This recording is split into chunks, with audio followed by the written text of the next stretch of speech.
سیدنا عمر فاروق، میرے نبی پاک علیہ السلام نے فرمایا فرشتے 950 سال میرے عمر کی شان بیان کریں تو ختم نہیں ہو سکتے۔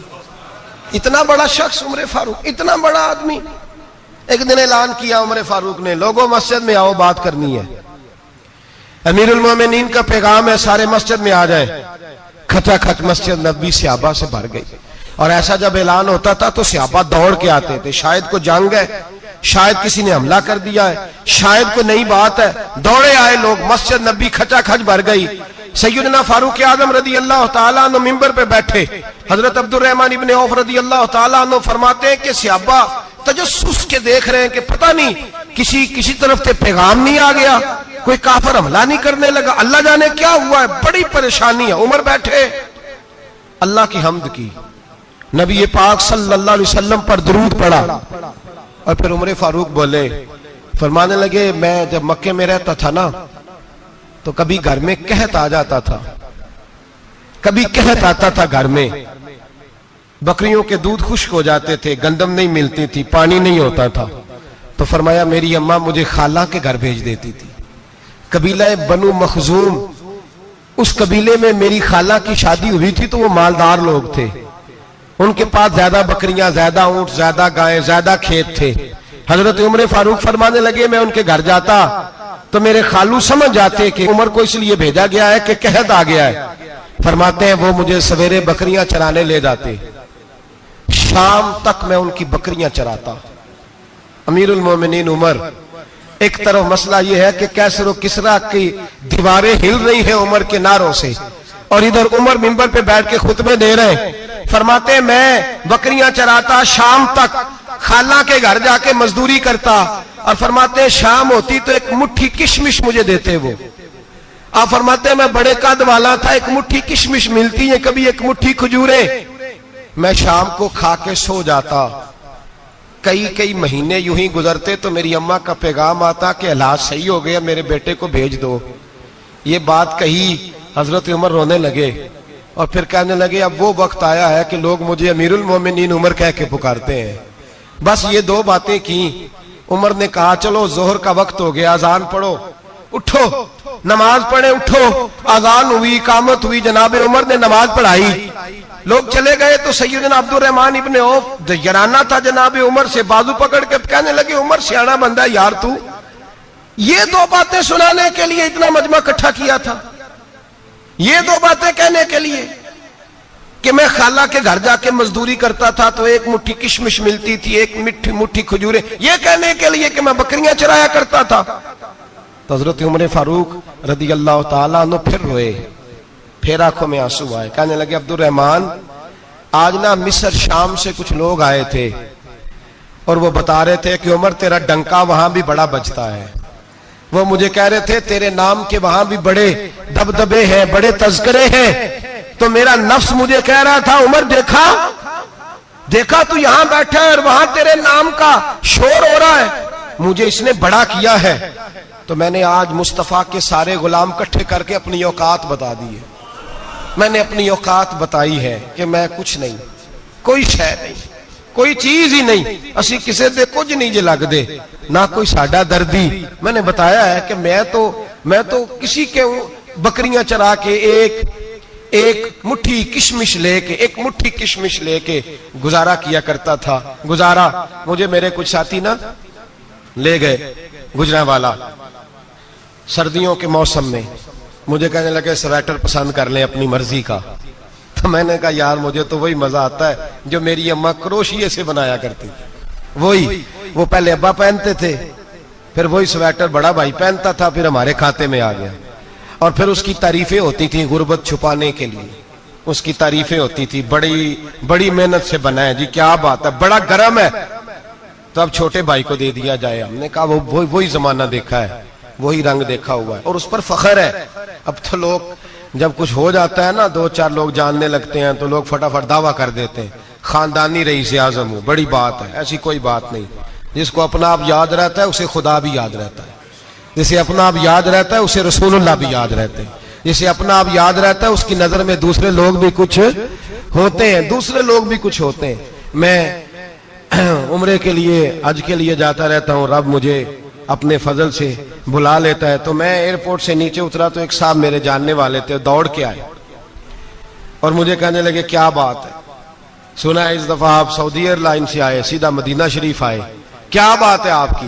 اور میں نے کہا صاحب چھوڑ دیں, میں بھی جب پہلی دفعہ آیا تھا تو میں بھی بڑا گور گور کے ایئرپورٹ دیکھتا تھا, میں نے کبھی دیکھا جو نہیں تھا, میں بڑا گور گور کے دیکھتا تھا, کوئی ایسی بات نہیں ہے, یہ نظام قدرت ہے, بادشاہ کے فیصلے ہیں, وہ جب چاہتا ہے جس طرح کے چاہتا ہے فیصلے فرما لیتا ہے, تو یہ اس کے فیصلوں کی بات ہے.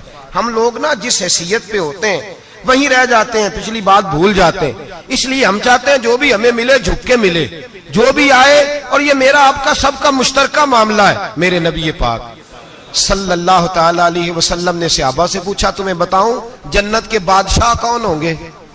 جنت کے عام لوگ نہیں, جنت کے, بولیے گا ذرا, جنت کے اللہ بادشاہ. جنت میں تو جانا بڑی بات ہے, اور حضور جنت کا بھی بادشاہ.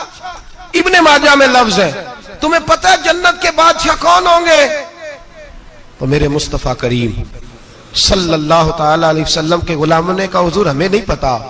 تو حضور نے فرمایا جنت کے بادشاہ وہ لوگ ہوں گے جنہیں دنیا میں کوئی بھی نہیں جانتا تھا, جن کے کپڑے سادے ہوتے تھے, جو غریب لوگ ہوتے تھے, جو سفارش کرتے تھے تو ان کی قبول کوئی نہیں کرتا تھا, جو کسی کے ساتھ جاتے تھے تو ان کو مانتا کوئی نہیں تھا, وہ جنت کے بادشاہ ہوں گے, بادشاہ.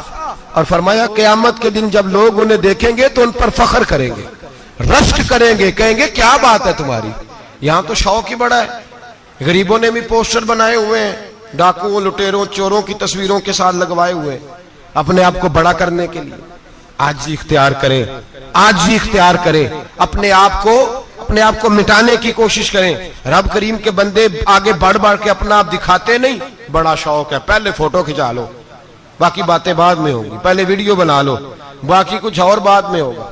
پہلے اب تو پرسوں ترسوں مجھے ایک مولانا کہنے لگے کہ آپ سے میں نے, وہ یہاں جمعہ پڑھنے آتے ہیں کبھی کبھی, میرے دوست ہیں, کہتے ہیں آپ سے میں نے سنا تھا کہ اگر کوئی اس نبی پاک کا فرمان ہے, اگر کوئی نذرانہ دے تو اس کو لے لو, اگر کوئی تحفہ دے تو اس کو, حضور نے فرمایا لے لو اگر تمہیں کو دیتا ہے, اپنی مرضی سے, مانگنا منع ہے, کوئی دے دے تو لے لو, ورنہ ایک وقت آئے گا تم مانگو گے تمہیں ملے گا نہیں, جب کو دے دے تو لے لو. کہنے لگے آپ نے کہا تھا کو دے دے, تو اس وقت سے میں کوئی سوٹ دیتا ہے مجھے میری مسجد کا نمازی تو میں لے لیتا ہوں, کوئی مجھے کوئی اور شے دیتا ہے تو میں آپ سے سن کے, تو اگر میری مسجد کا نمازی سوٹ پکڑاتے ساتھ فوٹو بھی کھینچے تو پھر میرے لیے کیا حکم ہے, وہ خوشبو کی ڈبی دیتے ہوئے ساتھ فوٹو بھی کھینچے, پھر میرے لیے کیا حکم ہے. کہنے لگے رمضان میں یہ حال ہوا ہے کہ لوگ کپڑے دے رہے تھے اور فوٹو کھینچ رہے تھے, کیا چکر ہے, کہاں چلے گیا. غریب آدمی کی عزت نفس کو کچل ڈالا پکڑ کے, ایک جوڑا سال کے بعد امام کو دیا, اس کی بھی تصویر کھینچ کے فیس بک پہ دے ڈالی. یہ ہماری عاجزی ہے, یہ ہمارا پیار ہے, یہ ہمارا انداز ہے. بھائی یہ ہم غلط رستے پہ, غلط ڈگر پہ چل نکلے, ہمیں واپس آنا پڑے گا. میرے نبی پاک علیہ السلام نے عاجزی کو پسند کیا. حضور شہرت سے, ناموری سے دور رہتے, نبی پاک علیہ السلام نے عاجزی, انکساری اور سادگی اور قناعت ان کو اپنا کے رکھا, سینے سے لگا کے. یہ نہیں کہ مال نہیں آیا, بحرین سے لاکھوں دینار آئے حضور کے زمانہ ظاہری میں, تبوک کے بعد فتوحات ہوئی تو لاکھوں دینار آئے, لیکن حضرت عائشہ کہتی ہیں ہمارے گھر میں 4 دن کے بعد ہی روٹی پکی ہے, ہم نے ایک وقت ہی کھانا کھایا. لاکھوں روپیہ آیا ہے پر ہمارے گھر کے اندر جو کھانا آیا ہے وہ سرکہ ہی آیا ہے. ہم نے رات اگر روٹی بچ گئی ہے تو سویرے اٹھ کے رات والی کھائی ہے. ہمارے گھر کے اندر وہی حالات رہے, اس لیے کہ میرے نبی پاک علیہ السلام نے فرمایا میں تمہاری دنیا سے حاصل کرنے نہیں آیا, میں تو مسافر کی طرح وقت گزارنے آیا. ہم زیادہ کے چکر میں نکلے تو بڑا کچھ کچل کے آ گئے, بڑا کچھ. عاجزی جب پیدا ہوتی ہے, انکساری جب پیدا ہوتی ہے, جب تواضع آتی ہے, پھر انسان بنتا ہے, پھر وہ سمجھتا ہے, پھر اس کے اندر تبدیلی آتی ہے, پھر وہ. اور بزرگ فرماتے ہیں عاجزی والے کو نماز میں بھی لذت آتی ہے, ورنہ تو کسی نے پوچھا تھا, ایک شاعر اسلام آباد میں رہتے تھے, تو ان سے کسی نے پوچھا کہ آپ کا شہر کس طرح کا ہے. انہوں نے کہا میرا اس شہر عداوت میں بسیرا ہے جہاں لوگ سجدوں میں بھی لوگوں کا برا سوچتے ہیں. میرا اس شہر عداوت میں بسیرا ہے جہاں لوگ سجدوں میں بھی لوگوں کا نماز پڑھتے ہوئے کہتے ہیں دیکھو کتنی بو آ رہی ہے اس سے، کپڑے نہیں بدل کے آیا، نماز پڑھتے ہوئے بھی ساتھ والے کے بارے میں برا سوچ رہے ہیں۔ جب آجی سید احمد کبیر رفاعی رحمت اللہ تعالی علیہ، یہ سلسلہ رفاعیہ کے شیخ ہیں، اعلیٰ حضرت رحمت اللہ علیہ نے ان کی بڑی تعریف لکھی ہے فتاوی رضویہ میں۔ مصر کے اندر سلسلہ رفاعیہ اور شاذلیہ بہت سارے لوگ اس سلسلے میں مرید ہیں۔ سید احمد کبیر رفاعی اتنے بڑے صوفی تھے کہ میرے مصطفیٰ کریم صلی اللہ علیہ وسلم کے روضے پر حاضری دینے گئے، نبی پاک کی بارگاہ میں دعا کرے اللہ ہم سب کو وہاں حاضری نصیب فرمائے، اللہ ہم سب کو بار بار یہ موقع عطا فرمائے۔ سید احمد کبیر رفاعی حاضری دینے گئے تو جب نبی پاک کے گنبد پہ پہنچے تو کہنے لگے یا رسول اللہ میں قبر دیکھنے نہیں آیا، میں تو دیدار کرنے آیا۔ حضور یہ تو زیارت میں کرتا رہتا تھا، دیدار کرنے آیا۔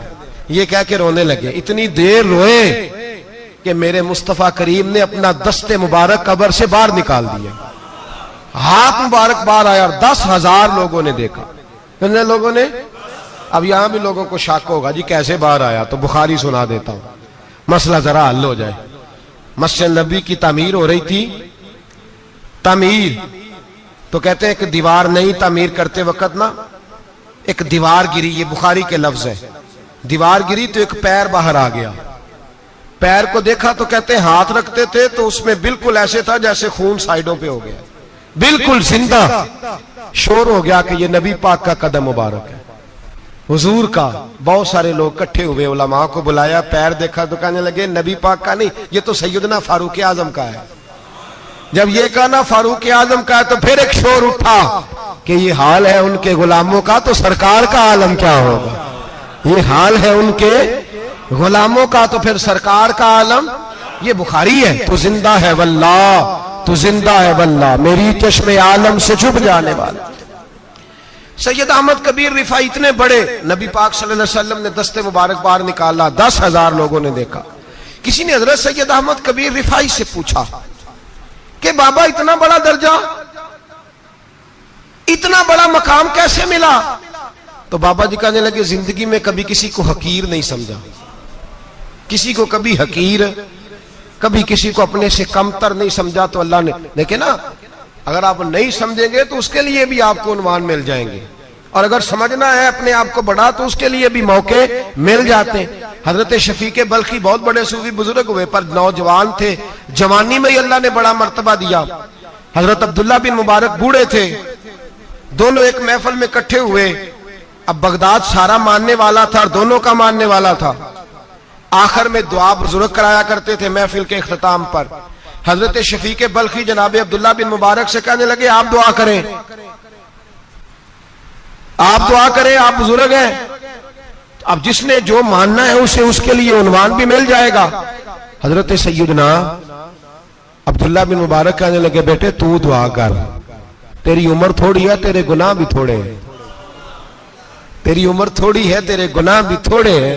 تو سیدنا شفیق بلخی کہنے لگے نہیں حضور آپ دعا کریں، آپ کی عمر زیادہ ہے تو نیکیاں بھی تو زیادہ ہی ہے نا، نمازیں بھی تو آپ کی زیادہ ہے نا، روزے بھی تو زیادہ، رمضان بھی تو آپ کی عمر میں زیادہ ہے نا، آج بھی تو آپ نے زیادہ۔ اگر آپ نے کسی کو اپنے سے بڑا سمجھنا ہے تو عنوان آپ کو مل جائے، چھوٹا سمجھنا ہے تو اس کے لیے بھی عنوان آپ کو۔ بات تو یہ ہے کہ آپ کیا کرنا، اگر آپ کسی کو حقیر سمجھنا چاہتے ہیں تو بات ختم ہو گئی۔